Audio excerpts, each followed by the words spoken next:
காலம் காலமா அம்மா அப்படின்னா நம்ம ஒரு அடையாளம் வச்சிருக்கோம். என்ன அடையாளம்?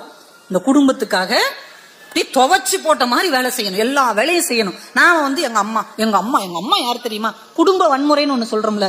குடும்ப வன்முறைனா ஒருத்தங்களை அடிச்சு துன்புறுத்துறது மட்டும் குடும்ப வன்முறை இல்லை, அன்பை காரணம் காட்டி ஒருவரை அடிமைப்படுத்துவதும் குடும்ப வன்முறை தான் என்பதை 1970களில் சூடாமணி அவர்கள் பதிவு செய்திருக்கிறார். அவங்க திருமணமே ஆகாதவங்க, சின்ன வயசுல அவங்களுக்கு பெரியம்மை போட்டதுனால உடம்பு நலம் இல்லாம ஸ்கூலுக்கும் போக முடியாம வீட்டிலேயே தமிழும் ஆங்கிலமும் படிச்சவங்க, நிறைய படிப்பதிலேயே தன்னுடைய வாழ்க்கையை செலவழிச்சவங்க, திருமணம் செய்துக்கிடாம தன்னுடைய எழுத்துக்களை கண் தெரியாதவர்கள் இருப்பாங்க இல்லையா, அந்த மாற்றுத்திறனாளிகளை போய் பார்த்து வாசித்து காட்டியவர்கள். கடைசி காலத்தில் தன்னுடைய எல்லா சொத்தையும் தொழுநோயாளிகளுக்கும் ஏழை குழந்தைகள் படிப்பதற்கும் இல்லாதவர்களுக்கும் மொத்த சொத்தையும் எழுதி வைத்த ஒரு எழுத்தாளர் ஆர் சூடாமணி என்கின்ற எழுத்தாளர்.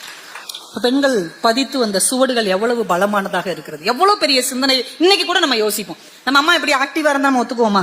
நம்ம எல்லா இடத்துக்கும் போகணும், பேசணும், ஜெயிக்கணும்னு நினைப்போம். நம்ம அம்மா அதை செஞ்சாங்கன்னா உனக்கு எதுக்கு இந்த வேலை, பிள்ளைகளை பார்க்க மாட்டியோ?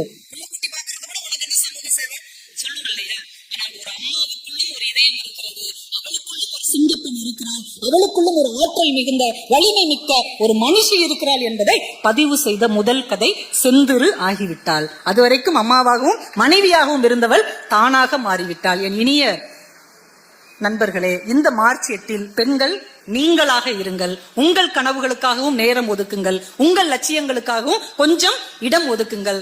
ஆண்களாக இருக்கக்கூடிய அன்பிற்கினியவர்கள் அவங்களுக்கான வெளியை தயவு செய்து அவர்கள் எடுத்துக்கொள்வதற்கு அந்த அப்பா மாதிரி நீங்களும் இடம் கொடுங்கள் என்று சொல்லி, வீட்டில் இருக்கிற பிள்ளைகள் அதற்கு ஒத்துழையுங்கள் என்று சொல்லி, இவ்வளவு சிறப்பான ஒரு மாமன்றத்தில் கொஞ்ச நேரம் கதைப்போமா என்கின்ற தலைப்பில் கதை சொல்வதற்கு வாய்ப்பு கொடுத்த அத்துணை நல்ல உள்ளங்களுக்கும் நன்றி கூறி விடைபெறுகிறேன்.